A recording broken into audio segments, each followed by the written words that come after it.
Jesus.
Okay.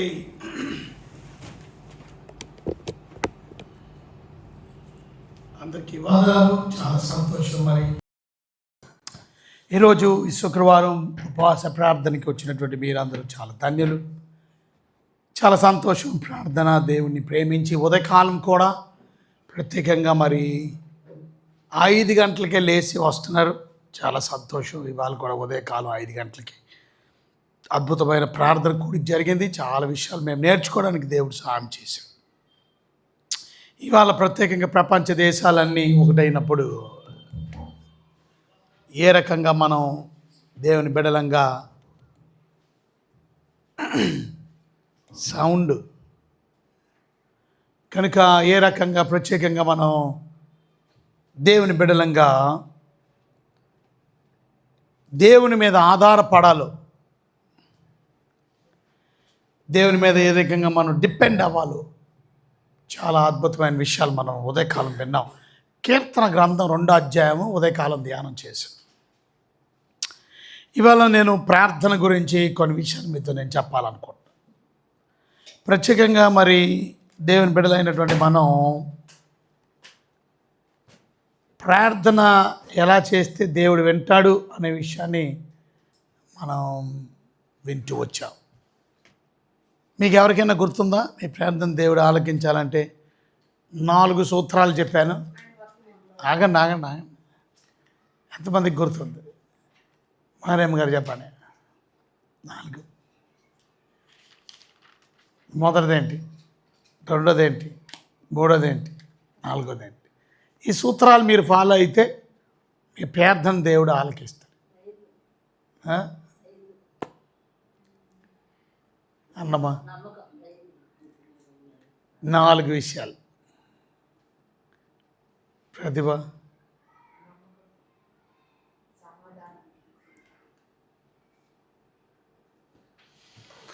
చూసారా? అందుకే చాలా జాగ్రత్తగా వినాలి మనం.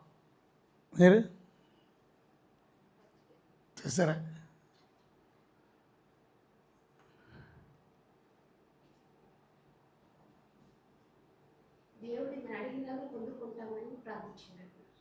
ఓకే, దాన్ని ఏమంటారు? నమ్మకంతో ప్రార్థన చేయాలి. ఓకే,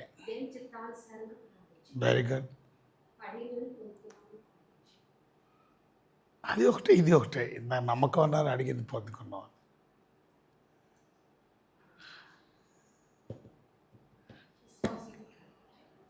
కూర్చోండి, మర్చిపోకండి. ఇవన్నీ బిబ్లికల్ సూత్రాలు. ఇవన్నీ ఒకసారి మళ్ళీ గుర్తు చేసి ఈరోజు వర్తమానంలోకి వెళ్ళాలి నేను. కనుక యోహాను సువార్త 15వ అధ్యాయం 7వ వచనం మనం చూసినట్లయితే, నా యందు మీరును మీ యందు నా మాటలు నిలిచి ఉండిన ఎడల మీకేది ఇష్టమో అడుగుడి, అది మీకు అనుగ్రహించబడును. ఎంతో చక్కగా విన్నాం మనం.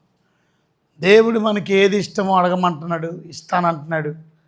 అయితే దానికి షరతు ఏంటనంటే, దేవుని వాక్యం చెప్తుంది,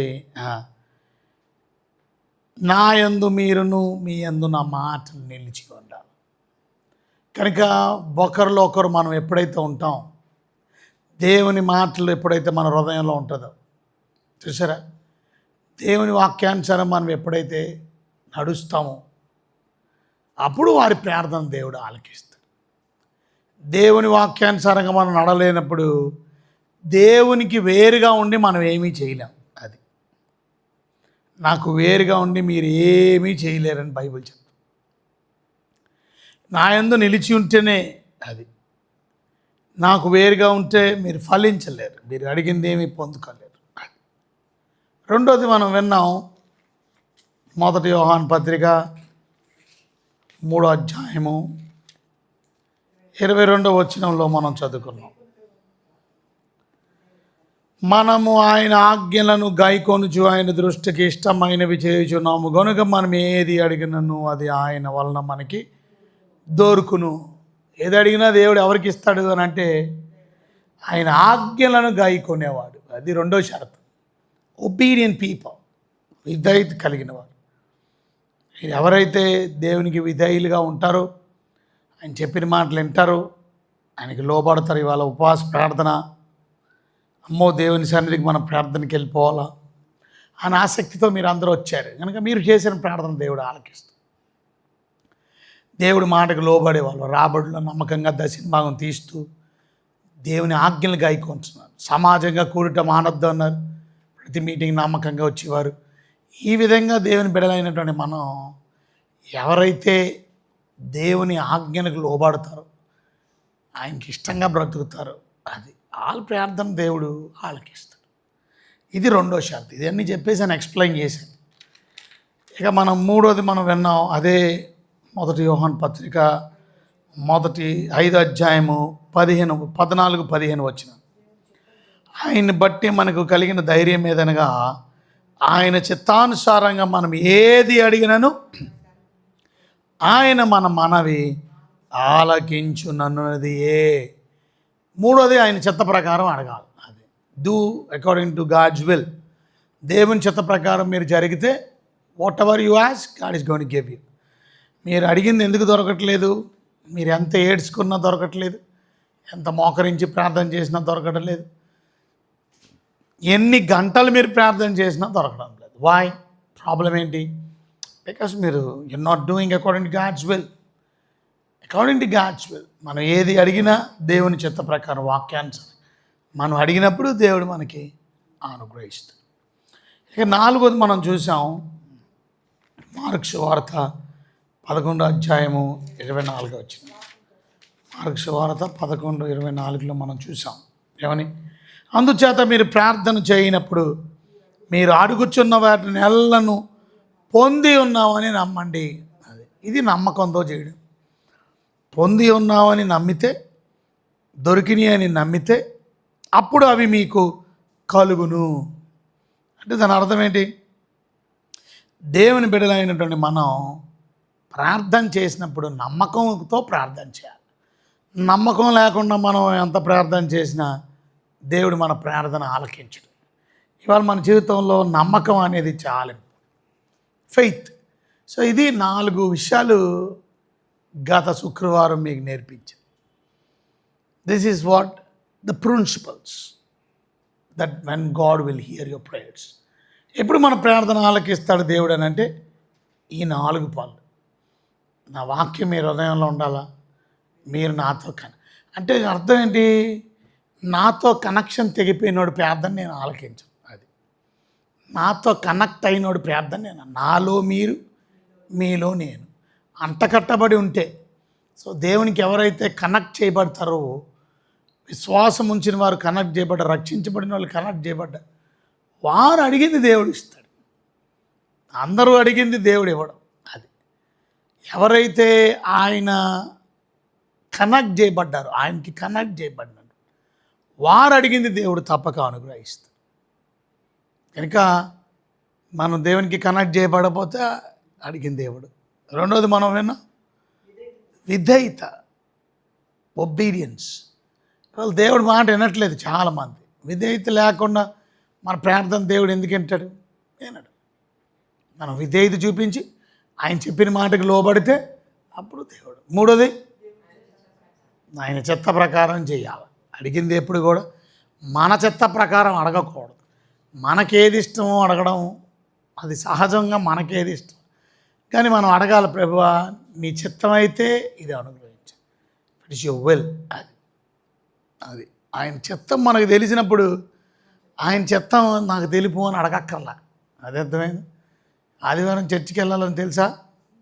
ఇప్పుడు అడగక్కర్లా, ప్రభువా నీ చిత్తం అయితే ఇవాళ గుడికి తీసుకెళ్ళండి అని అడగక్కర్లా. అది నీకు తెలుసు. అది చిత్తం తెలిసినప్పుడు, ఇష్టం తెలిసినప్పుడు ఆయన ఇష్టం నెరవేర్చాలి, ఆయన ఇష్టాన్ని జరిగించాలి. ఇష్టం తెలియలేని ప్రభువా నీ చిత్తం అయితే, నీ చిత్తం ఏమైతే అది జరిగించని అడగాలి. మీ రాబడిలో భాగం కట్టాలని తెలుసా? తెలుసు. మీ చిత్తం అయితే రాబడిలో భాగం కట్టేలా సాయం చేయండి ప్రభువా. అది కాదు, నీకు తెలుసు కదా, నీకు తెలిసింది నువ్వు చేయడం లేదు.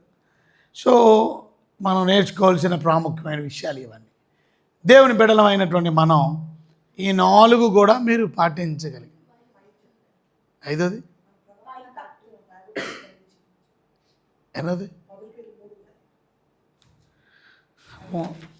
1 పేతురు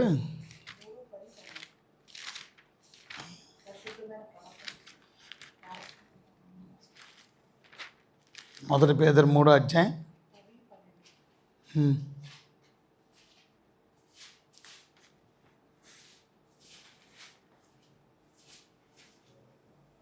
కనుక 12వ వచనంలో రాసుంది, ప్రభు కన్నులు నీతిమంతుల మీదను ఆయన చెవులు వారి ప్రార్థనల వైపును ఉన్నవి. కనుక ప్రభు ముఖము కీడు చేయి వారికి విరోధముగా ఉన్నది.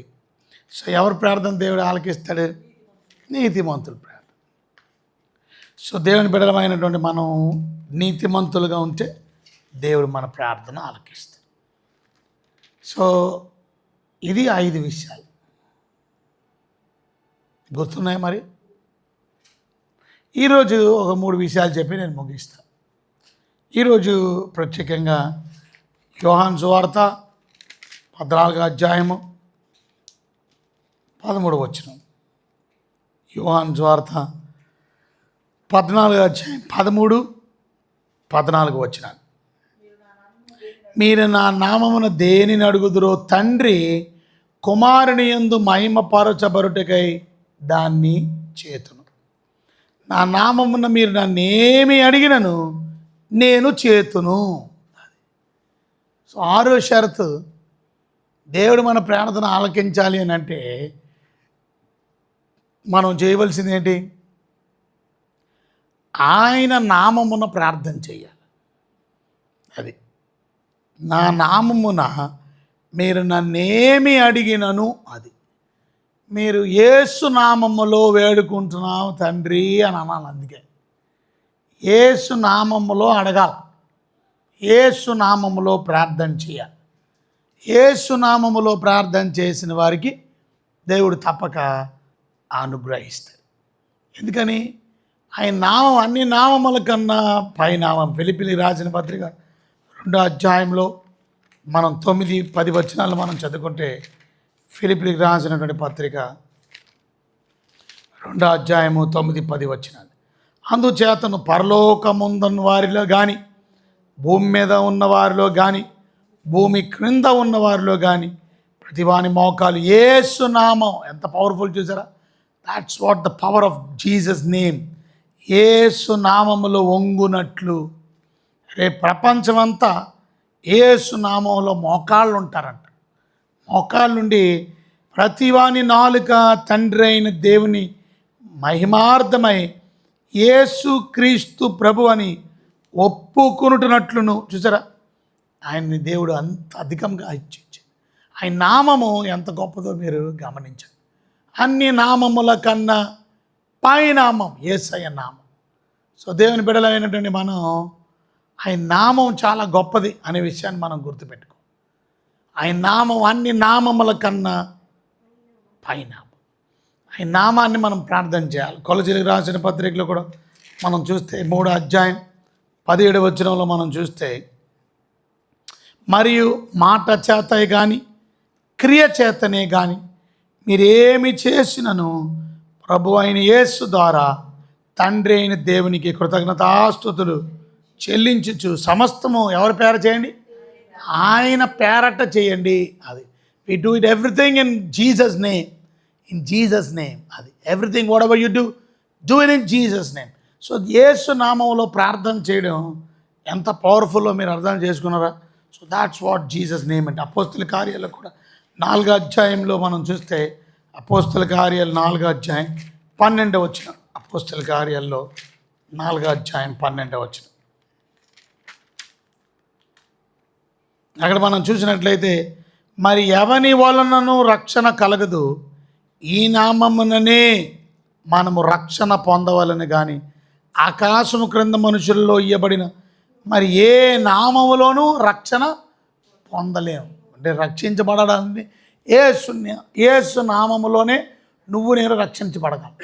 ఇంకొక నామంలో రక్షణ లేదు. అంటే ఎంత ఘనమైంది ఆయన నామం. అందుకనే యేసు నామములో మనం ప్రార్థన చేయాలి. యేసు నామంలో ప్రార్థన చేయడం అంటే కేవలం చివరిలో యేసు నామంలో వేడుకుంటున్నాం తండ్రి అండమే కాదు. మరి ఇంకా ఏంటి యేసు నామంలో ప్రార్థన చేయడం అంటే? యేసు నామంలో వేడుకుంటున్నాం ప్రభు తండ్రి అని ప్రార్థన చేస్తే మంచిది, తప్పకలుగా చేయాలి. కానీ యేసునామంలో అడిగితే నేను ఇస్తాను అంటున్నాడు కదా. ఇక్కడ యేసునామంలో అడగడం అంటే ఏంటి? ఇప్పటి వరకు నేను చదివిన వచనాలన్నింటినీ నీకు ఏమర్థమైంది? కొలసీలకు రాసిన పత్రిక 3:17, అపోస్తల కార్యాల్లో 4వ అధ్యాయంలో 12వ వచనంలో, ఫిలిప్పీలకు రాసిన పత్రిక 2వ అధ్యాయం 9, 12 ఈ 3-4 వచనాలు మీకు చూపించా. What did you learn?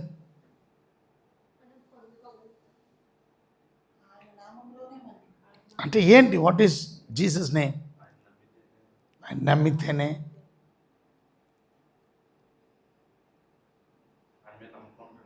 Rajendra Kumar నామంలో వంగుంటాడు ఎవడన్నా? ఎవడో వంగుడు. యేసునామంలో ఎందుకు వంగుంటారు ఒకరోజు? ఆయన నామం ఎంత పవర్ఫుల్లో మీరు అర్థం చేసుకోవాలి. Because Jesus name is so powerful. అది అర్థం.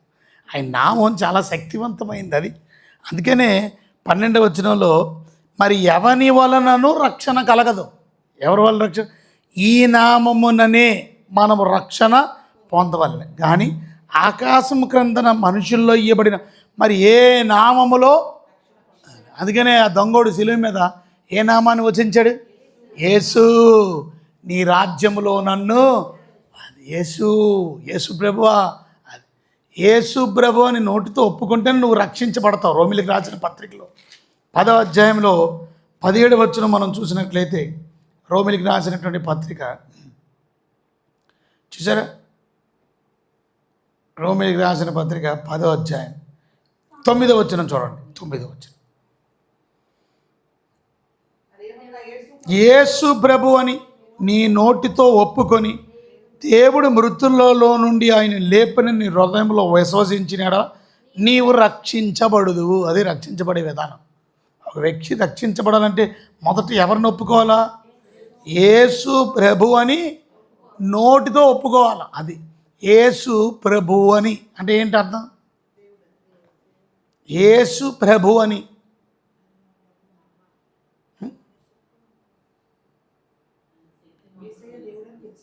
అదే నేను శక్తి అన్నాను, మళ్ళీ శక్తి మొదలెట్టారు. బాగానే ఉంది. కానీ యేసు ప్రభు అని అంటే ఏంటి? యేసు ప్రభు అని నీ నోటితో ఒప్పుకోవడం అంటే ఏంటి? మీద Jesus, in the name of Jesus. మరి యేసు ప్రభు అని, యేసు ప్రభు నీ నోటితో ఒప్పుకుంటే బాగానే ఉంటుంది. కానీ ఇక్కడ ఏమన్నాడు? యేసుని ఏమని? ప్రభు అని నీ నోటితో ఒప్పుకోవాలి. ప్రభు అంటే అర్థం మాస్టర్ అని అర్థం. ఈజ్ మై మాస్టర్ అంటే అర్థం ఐఎమ్ గోన్ లిసన్ వాట్. ఈ రోజు నుంచి నా జీవితంలో ఎవరు నా ప్రభు, ఎవరు నా బాస్ అనగా ఎవరు నా అధిపతి? యేసయ్య. అది అంటే అంత అర్థం ఏంటి? యేసుని ప్రభువుగా ఒప్పుకుంటున్నాం అంటే అర్థం ఏంటి?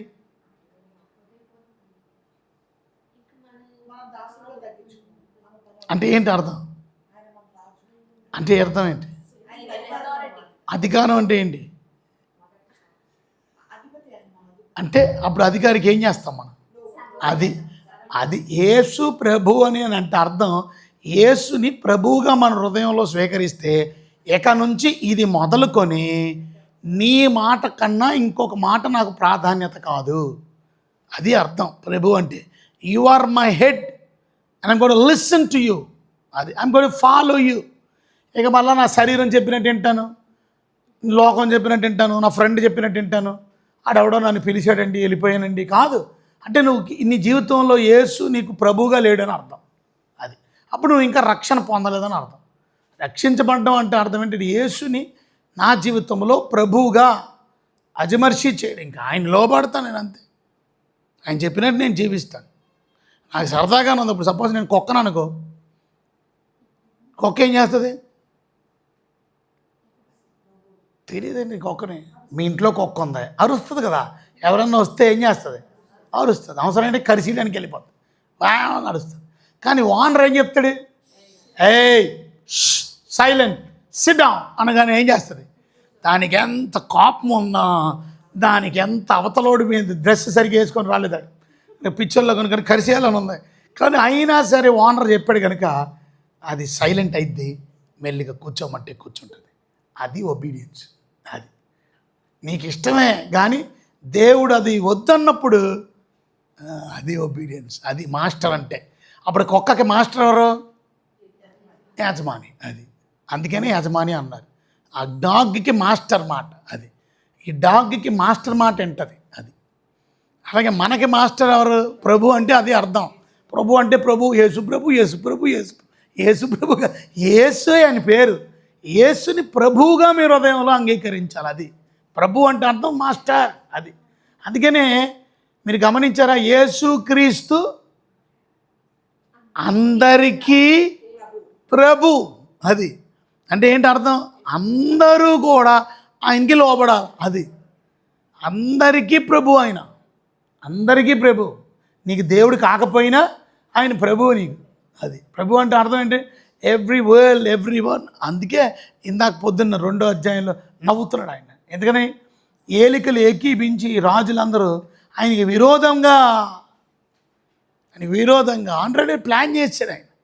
ఆల్రెడీ ఆయన కుమారుని రాజుగా నియమించాడు ఆయన. ఒకరోజు ఆయన రాజ్యం రాబోతుంది. హీ నోస్ మీరందరూ ఎంత వ్యతిరేకం చేసినా తన కుమారుడు ఏ దండం ఇచ్చాడు?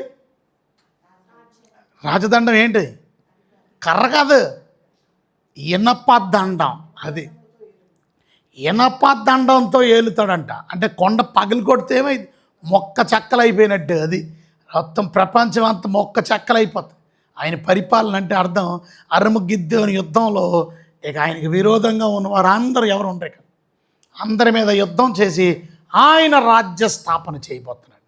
ఆయన రాజ్యంలో పీస్, సమాధానం ఉంటుంది. సో దేవుని వాక్యం మనకు నేర్పిస్తుంది అది. ఇవాళ మొదటి విషయం మనం నేర్చుకోవాల్సింది ప్రాముఖ్యమైనది యేసు ప్రభు. యేసు నామం ఎంత గొప్పదో మీకు అర్థమైందా? ఇప్పుడు మీకు ఈ వచనాల్లో మీకు ఏం అర్థమైంది? ఇందాక చూపించిన దాంట్లో ప్రభు యేసయ్య నామం అన్ని నామముల కన్నా గొప్ప. అలాంటి నామంలో మనం ప్రార్థన చేసినప్పుడు దేవుడు తప్పక ఆలకిస్తాడు. అంటే ఏమర్థమైంది? యేసు ప్రభు మీకు వందనాలు అని ప్రార్థన చేసి చివరిలో యేసు నామంలో వేడుకుంటున్నాం తండ్రి అని చెప్పడం మంచిది, తప్పక చెయ్యాలి. కానీ యేసు ప్రభు ఇందాక చదివిన మాట మళ్ళీ వద్దాం, యోహాను సువార్తలోకి వద్దాం. యోహాను సువార్త 14వ అధ్యాయం 13వ వచనం. యోహాను సువార్త 14వ అధ్యాయం 13. ఏమనుంది? మీరు నా నామమున దేనిని అడుగుదురు, నా నామమును దేనిని అడుగుదురు తండ్రి కుమారుని యందు మహిమపరచబట్టుకే దాన్ని చేస్తాను. నా నామమున మీరు నన్ను ఏమి అడిగినను నేను చేస్తాను. నా నామమున. ఇప్పుడు చెప్పండి, ఆయన నామం అంటే ఏసునామంలో వేడుకుంటున్నాం. అదే ఓకే ప్రభా, ఇప్పుడు అర్థమైంది, ఏసునామంలో వేడుకుంటున్నాం అని ఇంకా అంటాం. ఓకే, అది కరెక్టే. ఓకే, ఇంకా ఏంటి దాని అర్థం? ఏసునామంలో అడిగితే ఇస్తానంటున్నాడు కదా, అంటే ఏంటి అర్థం? ఏసునాముడు చెప్పుకున్నాం కదా, ఆయన నామం ఎలాంటి నామం? పవర్ఫుల్, శక్తివంతమైన నామం. అది అందుకనే మీరు అడిగినప్పుడు యేసు నామములో ప్రభువా నాకు దయచేస్తున్నారు. ఇప్పుడు సపోజ్ దయ్యం పట్టినోడు వచ్చాడు, అడిగి మెల్లిగా వెళ్ళిపోరా బాబా అని అంటే వెళ్ళాడు, దయ్యం వెళ్తాడు. అప్పుడు ఏం చెప్పాలా? అధికారంతో మాట, యేసు నామములో నేను ఆజ్ఞాపిస్తున్నాను బడిపో. సో యేసు నామం ఎంత పవర్ఫుల్లో మీరు అర్థం చేసుకున్నారు. యేసు నామంలో సాతాను శక్తులు వెళ్ళిపోతాయి. యేసు నామంలో రోగం కలిగిన వాళ్ళు బాగుపడతారు. యేసు నామం పవర్ఫుల్ నేమ్. అందుకే మీరు ఏది అడిగినా ఈ రోజు నుంచి ఎవరి నామం అడగండి. ఇప్పటికి ఎన్ని అయినాయి?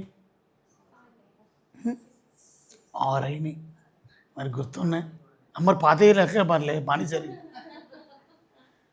ఇప్పుడు చివరిలో అడుగుతాం మొత్తం అన్నీ. అది ఎందుకంటే ఈ ప్రిన్సిపల్స్ లేకపోతే మన ప్రేయర్ ఇస్ నాట్ ఆన్సర్డ్.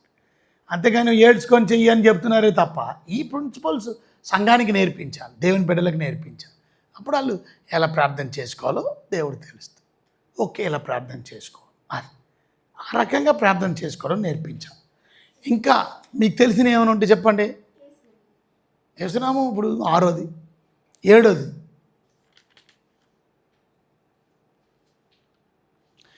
దేవుడు మీ ప్రార్థన ఆలకించాలని అంటే 7వ షరతు, ప్రిన్సిపల్ నెంబర్ 7. చెప్తారా? నేను చెప్పనా? రాసేసుకుంటారు. ఓకే, కనుక 7వ ప్రిన్సిపల్ ఏంటనంటే దేవుడు మన ప్రార్థన ఆలకించాలి అని అంటే ఏడ్చుకొని చేయడం కాదు, మోకరించి చేయడం కాదు, తప్పక చేయాలి. ఏడ్చుకొని అవసరమైతే ఏడ్చుకొని చేయవలసి వస్తే చేయండి, తప్పలేదు. అని అంత మాట ఇది అలవాటుగా ఏడిచేయకండి. అంటే ఇది పెద్ద కిటికి బాగానే ఉంది, ఏడిస్తే ఇంటున్నట్టున్నాడు దేవుడు అని ఏడిచేయడం కాదు. అది యాషధారం దేవుడికి తెలుసు. మోకరించితే వినేస్తాడు సార్, మోకాలు ప్రార్థన బాగుంది కాదు, తప్పక చెయ్యాలి మోకాలు. కానీ దేవుడికి ఏ ప్రార్థన ఆలకిస్తాడంటే ఇప్పుడు చెప్పిన 6తో పాటు 7వది, ప్రార్థన చేసినప్పుడల్లా మనకి దేవుడు ఇవ్వకపోతే కొన్నిసార్లు మన పేషెన్స్ విసుగుదల వచ్చేస్తుంది. సో షరత్ ఏంటనంటే విసుకకుండా ప్రార్థన చేస్తే దేవుడు ఇస్తాడు. అది లూకాసు వార్త 18వ అధ్యాయం. లూకాసు వార్త 18వ అధ్యాయంలో చూడండి, మొదటి వచనం నుంచి, వారు విసుకక నిత్యము ప్రార్థన చేయుచుండవలనన్నింటికు ఆయన వారికి ఉపమానం చెప్పాను అని చెబుతూ ఏమన్నాడు ఆయన? 5వ వచనం, ఆ విధవరాలు నన్ను తొందర పెట్టుచున్నది కనుక ఆమె మాటి మాటికి వచ్చి గోజాడుకుంటున్నట్లు ఆమెకు న్యాయము తీర్చుతానని తనలో తాను రానికాడు. అప్పుడు 6వ వచనంలో ప్రభు అంటున్నాడు, ప్రభు ఇట్లని, అన్యాయస్తుడైన న్యాయాధిపతి చెప్పిన మాట వినుడి. దేవుడు తాను ఏర్పరచుకున్న వారు దివారాత్రులు తన గురించి మొరపెట్టుకొనుచుండగా ఆయన న్యాయము తీర్చడా? ఆయన వారికి త్వరగా న్యాయము తీర్చిన వారి విషయమే కదా ఆయన దీర్ఘశాంతము చూపుచున్నాడని వానితో చెప్పుచున్నాను. అంటే ఏంటి అర్థమైంది మీకు? విసుకకుండా ప్రార్థన చేస్తే దేవుడు తప్పక, ఎగ్జాంపుల్ చెప్పాడు, ఆ వెధవరాలు మాటి మాటికి వచ్చి అన్యాయస్తుడైన న్యాయాధిపతే, ఏమిట్రా బాబు అంత మాట వస్తుందని ఆమెకి న్యాయం తీర్చాడే. అన్యాయస్తుడైన న్యాయాధిపతి తీర్చినప్పుడు నేను మీకు సహాయం చేయనా? అంటే దాని అర్థం మనం ప్రభువుకి ప్రార్థన చేసినప్పుడు విసుగుదల చెందకూడదు. అందుకనే అడుగుడి మీకు ఎప్పటి వరకు అడగాల? అది ఇచ్చే వరకు అడగాలి. ఎక్కడ ఉంది? మత్తయి సువార్త 7వ అధ్యాయము 7వ వచనం. మత్తయి సువార్త 7వ అధ్యాయం. యేసు ప్రభు కొండ మీద చెప్పిన ప్రసంగం ఏమన్నాడు ఆయన? అడుగుడి వెతకుడి మీకు దొరుకు, తట్టుడి మీకు తీయబడు. అడుగు ప్రతివాడు పొందును, వెతుకువానికి దొరుకును, తట్టువానికి తీయబడును. ఇప్పుడు మీరు అడుగుతున్నారా? మరి ప్రార్థన చేస్తున్నారా? మరి మీకు దొరుకుతుందా? అడుగుతుంది మీకు దేవుడు ఇస్తున్నాడా? అడుగుతుంది మీకు దేవుడు ఇస్తున్నాడా? ఇవ్వలేకపోతే ఏం చేయాలి? అడుగుతూనే ఉంటారు. ఇంకా ఇవ్వట్లా ఏం చేయాలి? ఇంకా ఇవ్వట్లా ఎప్పుడు వరకు అడగమంటారు? అది అక్కడ అర్థం. దాన్నే విసుకక ప్రార్థన చేయండి. అడిగేది విసుకకుండా అడగాలి. అడుగుడి ఎప్పుడు వరకు అడగండి? వెతకండి దొరికి. వెతకండి మీకు, ఇప్పుడు వెతికారు దొరకలా ఏం చేయాలి? వెతకాలి. వెతికారు ఏమైంది? దొరకలా ఏం చేయాలి? దొరికానండి, వెతికానండి 4 రోజులు దొరకలేదండి. ఎందుకు ఎతకట్లా? ఇసుగుదల వచ్చేయడమే కాదు, నువ్వు అడిగింది కూడా ఏదో పెద్ద చిన్నది ఏదో అడిగావు, నీకు అది విలువ కాదు. ఆ పోన్లు ఇస్తే ఇచ్చారు, లేకపోతే లేదు అనుకున్నావు. నువ్వు వెతుకుతున్నావు కానీ నీకు అది ఇంట్రెస్ట్ లేదు. ఇప్పుడు ఇది ఉంగరం, దీంట్లో చిన్న రాయి, డైమండ్ రాయి ఉంది. ఇప్పుడు ఇంకా ఇది పెద్ద డైమండ్ అనుకోండి, పెద్ద డైమండ్ రాయి కలిగిన ఉంగరం పడిపోయి ఎతుకుతున్నా. ఇవాళ ఎతికాను, రాత్రి అంతా దొరకలా, వదిలేస్తానా? రేపు ఎతుకుతాను, ఎల్లుండి ఎతుకుతాను. ఎప్పుడు వరకు ఎతుకుతాను? ఎందుకు? అది ఆ డైమండే ₹1,00,00,000 అనుకోండి. ఇది ₹1,00,00,000 కాదు చెప్తున్నా, ₹1,00,00,000 అనుకోండి డైమండ్. మరి ఉంగరం బంగారంతో తయారు చేయబడిన ఉంగరం మరి ఎంత ఖరీదు కనుక అది విలువైంది కనుక నేను ఎప్పటి వరకు ఎదుగుతాను. అవసరమైతే ఇంకొకరిని కూడా బతిలాడి నాతో పాటు ఏం చేపిస్తాను? ఎతికిపిస్తా. మీరు కూడా ఏం చేయాలి? అవును, మీరు కూడా ఏం చేయాలి? అది మీరు కూడా ఏం చేయాలా? ఇప్పుడు ఉంగరం నేను ఒక్కడిని ఎతికితే దొరకట్లేదు, నలుగురిని ఎత్తుకుని సాయం కాడికి అడిగినప్పుడు మీరు కూడా ఎదిగితే ఇంకా తొందర దొరుకుతుంది కదా. అలాగే ప్రార్థన కూడా నేను ఒక్కడనే చేస్తే అవ్వట్లేదని నా ప్రార్థన అవసరం ఎవరికి చెప్పాలా? మనం ఏం చేస్తాం? చెప్పం. వాళ్ళకి ఎందుకు చెప్పాలా? నీకు దొరకదు, లేట్ అయింది. నువ్వు తొందరగా ఎతికితే తొందరగా, ఇప్పుడు మీకు అర్థం, అందరికీ చెప్పేవానుకో అందరూ ప్రార్థన చేస్తే తొందరగా దొరికారు. ఒక ఆయన ప్రార్థన చేసి మనం అడిగాడు. ఏమని అడిగాడు? అది నా బద్ధకం పోవాలా, పొద్దున్నే లేగలేకపోతున్నాను, 5 గంటలు లేగలేకపోతున్నాను. ఇప్పుడు అది ప్రార్థన అంశానికి ఎవరైనా అడిగారా? ఎవరు అడగలే. ఆయన అడిగాడు. అందరూ ప్రార్థన చేశా, నేను కూడా గట్టిగా ప్రార్థన చేశాను. ప్రభువా బద్ధకం తీసివేయండి. ఫస్ట్ ఎవరు వచ్చేస్తున్నారో తెలుసా? అప్పుడు ఆయనే వచ్చేస్తున్నాడు. పొద్దున్న 4:45కి వచ్చేస్తున్నాడు. నేను ఇవాళ వచ్చి అన్నాను, మాట్లాడిన మాట, ఫస్ట్ మాట ఏంటో తెలుసా? సంఘంలో అందరూ చేసిన ప్రార్థన బాగా ఫలించింది అబ్బాయి.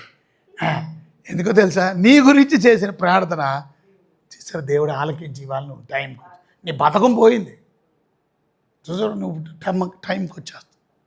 అలాగా అందరూ చేయడం వల్ల పోయింది దొరుకుతుంది. ఎతకండి, ఎప్పటి వరకు? తట్టండి, చెప్పరేమండి? తట్టండి, ఎప్పటి వరకు? తీసేవారు.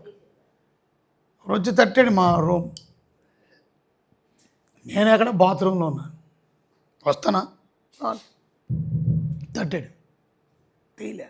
ఆయనకి అర్జెంట్ ఏదో తట్టాడు. నేను వచ్చి తలుపు తీసేవాడికల్లా అక్కడ ఎవరు లేరు. ఏమయ్యాడు? ఈసుకు వచ్చేసింది కొట్టి. ఎప్పటి వరకు తట్టాలా? అది అలాగని కొట్టికండి మా తలుపు, దేవుడు తలుపు కొట్టండి. అది కనుక తట్టి ఎప్పటి వరకు తట్టాలి? తీసే వరకు. ప్రార్థన ఎప్పటి వరకు చేయాలి? ఇచ్చే వరకు. అది దేవుడి చిత్తమైతే ఏదో ఒక ఆన్సర్ మనకి రావాలి. ఏదో ఆన్సర్, ఎస్సో నో వెయిటో, ఏదో ఒకటి రావాలి. అప్పటి వరకు వాడికి. ఇక చివరిది మనం ప్రార్థనలో దేవుడు మనకు ఆలకించాలి అని అంటే 2వ దినవృత్తాంతాలు 7వ అధ్యాయం 14 2వ దినవృత్తాంతాలు 7:14 చదవండి. నా పేరు పెట్టబడిన నా జనులు తామేం చేయాలా?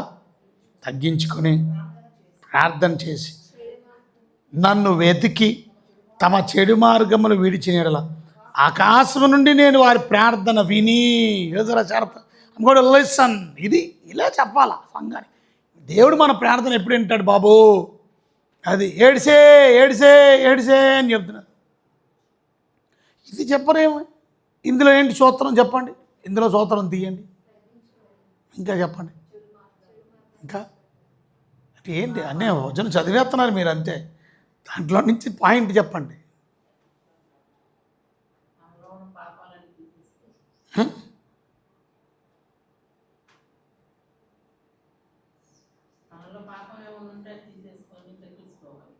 Okay, very good.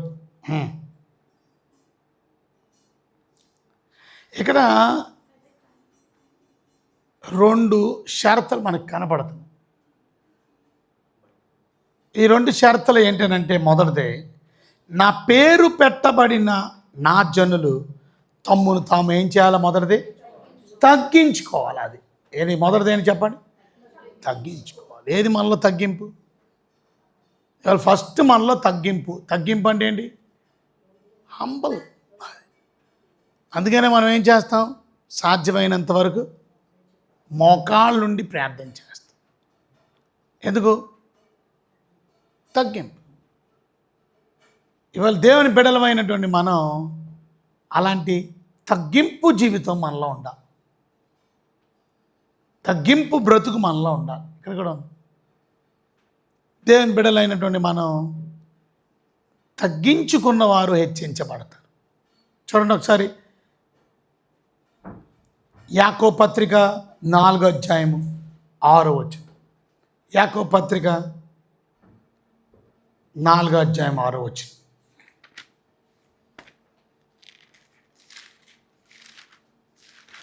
చదవండి. యాకోబు పత్రిక 4:6.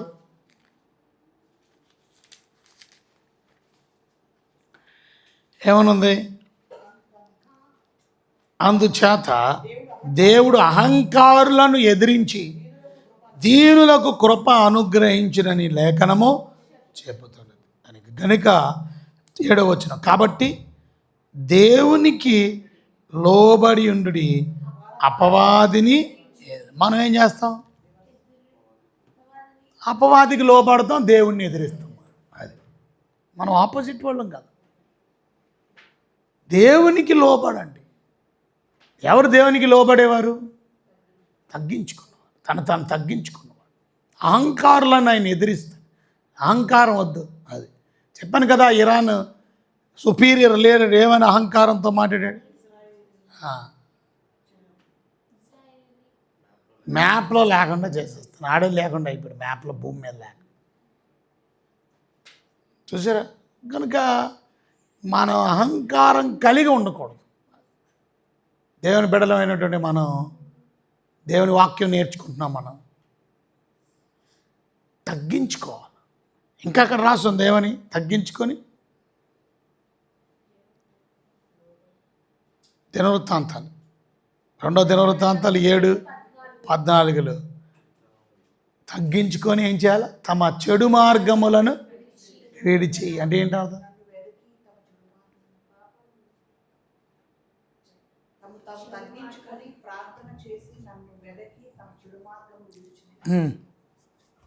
అంటే ఏంటి? చెడు మార్గాన్ని విడిచి అంటే ఏంటి? అంటే ఏంటి?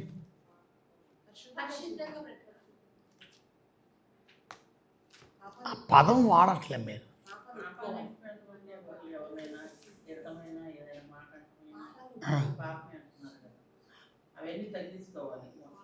మొన్న ప్రసంగం కూడా చేశాను నేను.